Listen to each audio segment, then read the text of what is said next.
Bonjour, je m'appelle Guillaume et j'aime le tricheur à l'as de carreau de Georges de La Tour. Georges de La Tour est un peintre de la première moitié du XVIIe siècle. C'est un peintre lorrain, connu entre autres pour la subtilité avec laquelle il a manié le clair-obscur. Mais parlons de cette œuvre, le tricheur à l'as de carreau. D'abord, c'est une mille sur toile. Elle fait environ 1,50 m de large sur 1 m de haut et elle est exposée au musée du Louvre à Paris. Peut-être vous l'avez remarqué, mais dans ce tableau, il n'y a aucun décor au second plan. Les 4 protagonistes, qui sont en train de jouer aux cartes, se détachent sur un simple fond noir.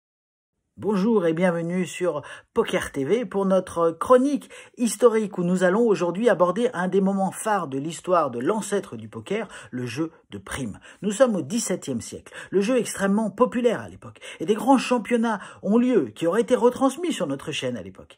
Nous sommes là une année exceptionnelle. Nous avons les Nadal et Federer de l'époque qui s'affrontent. À droite de la table, celui qu'on surnommait le dandy. On comprend tout de suite pourquoi à sa tenue. Et puis, au centre, celle qu'on surnommait la courtisane, alors qu'elle venait d'une famille extrêmement aristocratique, mais elle aimait par provocation s'habiller à la manière d'une prostituée. Et puis cette année-là, un challenger, un joueur sorti de nulle part qui a passé tous les tours jusque-là avec beaucoup de ruse. Et d'ailleurs, on l'a vite surnommé le renard rusé. Eh bien, ce joueur, est-ce qu'il va faire un véritable hold-up sur ce championnat cette année-là? Attendons un instant de voir ce qui sort de ces 4 cartes. Le dandy a un pic à la main. Oui, monsieur Dandy, oui, bonjour monsieur Dandy, ici le commissaire Néret à l'appareil.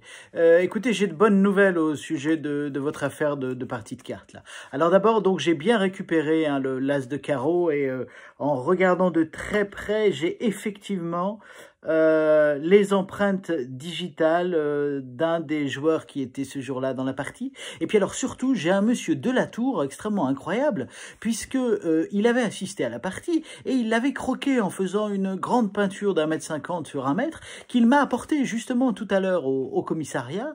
Et donc ce qu'on voit très bien, ce qu'il a peint, c'est que le joueur qui était face à vous là, on voit très bien sur le tableau sur la gauche, eh bien il avait en fait cette fameuse carte derrière, coincé complètement dans sa ceinture. Et c'est ce qui fait qu'au moment fatidique où il vous a plumé, en fait, il n'avait pas l'as de carreau dans ses 4 cartes au début de jeu de prime. Il l'a sorti, il l'a mise comme ça sans que vous vous en soyez rendu compte, avec cette servante qui passait derrière à ce moment-là et qui a attiré votre attention. Et c'est pour ça que vous vous êtes fait plumer, monsieur. J'en ai maintenant la certitude. Donc je vous propose de passer au commissariat et de prendre votre déposition. Très bien. Alors à tout à l'heure.